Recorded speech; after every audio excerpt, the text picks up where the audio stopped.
Okay, so just another small video about merit and demerit goods, which I'd advise you to watch before you do go on to market failure. So before we understand what merit and demerit goods are, we need to understand the concepts of social, external, and private costs and benefits. So looking at private cost or private benefit, the idea here is these are those benefits or costs that are incurred to parties involved in an exchange slash transaction when they consume slash produce, right? So well, they're not parities, they're parties, so excuse my spelling. So an example could be if um, let's say I go and I buy a cigarette. So the private cost for me is A, the price of the cigarette, and B, whatever harm the cigarette does to my lungs. The private benefit for me as a consumer is the satisfaction I get while smoking the cigarette. The private cost for the producer is the cost of producing that cigarette. The private benefit for the producer is the money, the revenue, the profit that he gets from selling that cigarette. So private costs and benefits would exist with the consumer, would exist with the producer. Why? Because these two are involved in that particular exchange or transaction. However, when we talk about external costs slash benefits, and you can very well call these you could call these negative and positive externalities. So a negative externality is external cost, a positive externality is external benefit. That really the use of a different term doesn't really matter. Okay, so external costs. So how do we define this? We call these, so these are costs slash benefits incurred to a third party that is external to the exchange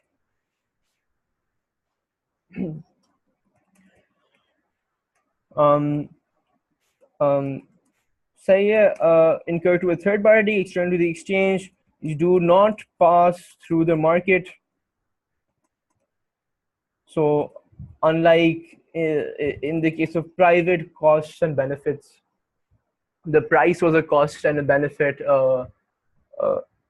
in and of itself. However, in the case of external costs or benefits, since they do not pass through the market, it's difficult to attach monetary values on them. For example, if I talk about the pollution cost from a factory, pollution doesn't really pass through the market. There's no market price for the pollution's cost on people's health and stuff like that, right? So because they do not pass through the market, one thing is it's difficult to attach a monetary value on them, and another thing is that no appropriate what do you call it, compensation in the case of a negative externality or payment in the case of a positive externality is made. So these could be a lot of things, or examples are never ending. So if someone else's reckless driving creates a traffic jam or an accident, because of which I get stuck in it and I get late to work and or something of that sort, whatever it was, it affected me, although I was external to whatever was happening. More relevant examples, especially when you look at externalities, are when they arise out of either production or consumption of a good. So production, you could have the example of setting up a factory in a rural area. The positive externality is that the employment that's generated. The negative externality is the pollution. Let's say positive. If you talk, that was the production of a good.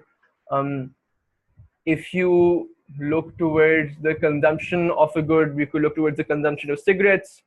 I don't know what positive externalities cigarettes create, but I mean, maybe they kill off people quicker, so maybe that's it. But like the negative externality is that people passing by, the effect, the cost of passive smoking, all of that type of stuff.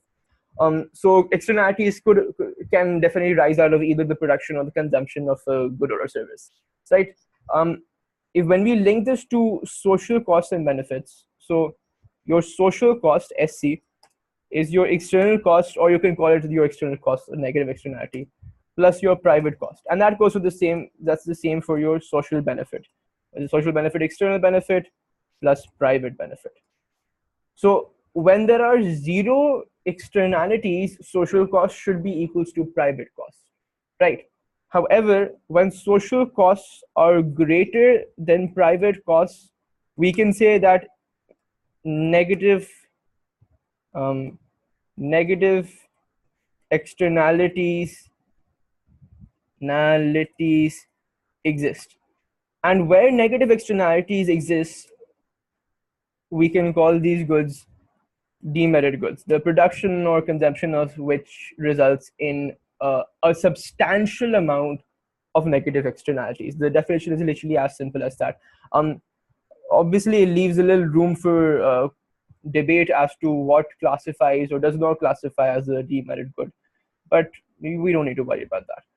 Okay, so and with merit goods, it's where the social benefits are greater than the private benefits. If social benefits are greater than private benefits, this is proof that positive externalities, by positive externalities or or external benefits, the same thing, they exist. So such goods which have substantial amount of positive externalities can be called merit goods.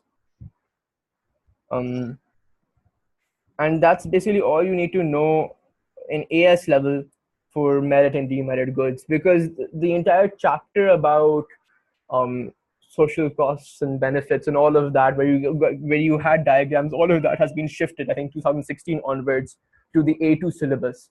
So we have to worry about that. With AS, it's just a very brief understanding of what all of this is about.